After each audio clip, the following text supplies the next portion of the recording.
So in this video, we're going to talk about the conventional deadlift. The conventional deadlift is a great exercise to develop strength through the posterior chain, so all the way from your hamstrings to your glutes, up through your lower back and to your lats.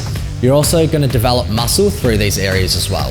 A few key points we're going to talk about in this video is the correct footwear, your hand position, we're going to go over the stack as well, and then also your feet position. So with your footwear, we don't want to wear anything like a runner that has too much cushion on it, because our goal is to produce force into the ground. If we've got too much cushion under our feet, then that's going to absorb that force. So you can wear something like Vans or Chucks, or even just go bare feet for your deadlifts.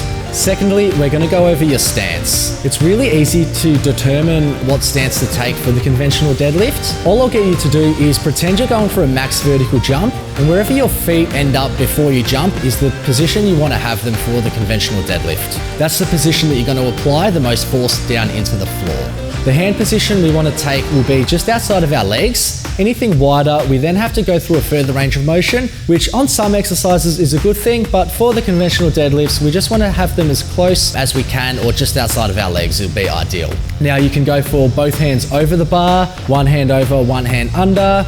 You can go for a hook grip, or you can even use wrist straps. Whatever you feel is more comfortable for you. You're going to be limited in weight with certain grips. If you're competing in powerlifting, wrist wraps are probably not ideal, so maybe hook grip or over under. Again, it's going to come down to the individual.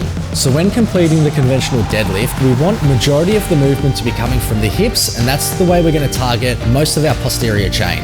So we want to have our hips starting up in a high position, and when we lift the bar off the ground, the bar and our hips should move at the same time. We don't want our hips to kick up before the bar lifts, and vice versa. We don't want the bar to just be lifting up while our hips stay still. When we get to the top position, we want to be in that stack position, so we want our rib cage and hips to be in a straight line. So a way that we can do this in the setup is before you even bend down to pick the bar up, take a forceful exhale, help get your rib cage and pelvis in that neutral position, and then from there, bend down, grabbing the bar just outside of your legs and drawing your shoulder blades down towards the back of your pockets and not retracting your shoulder blades. The more you retract your shoulder blades, it's going to put you in a weaker position to deadlift, and it's going to increase the range of motion, which again, it's not an exercise that we want increased range of motion here. Once you've created the tension through your lats, you're going to remove the slack from the bar, wedge your hips close to the bar as you can, and then from there, take a big breath into your belly, not losing that stack position, and drive through the floor. So we want to press our legs through the ground rather than pull the bar up. So think about a leg press, grabbing onto the bar, pushing down rather than pulling up.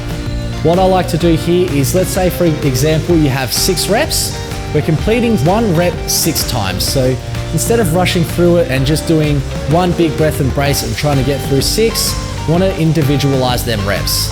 So take a big breath, brace, control the rep, repeat that on rep 2, rep 3, and so on.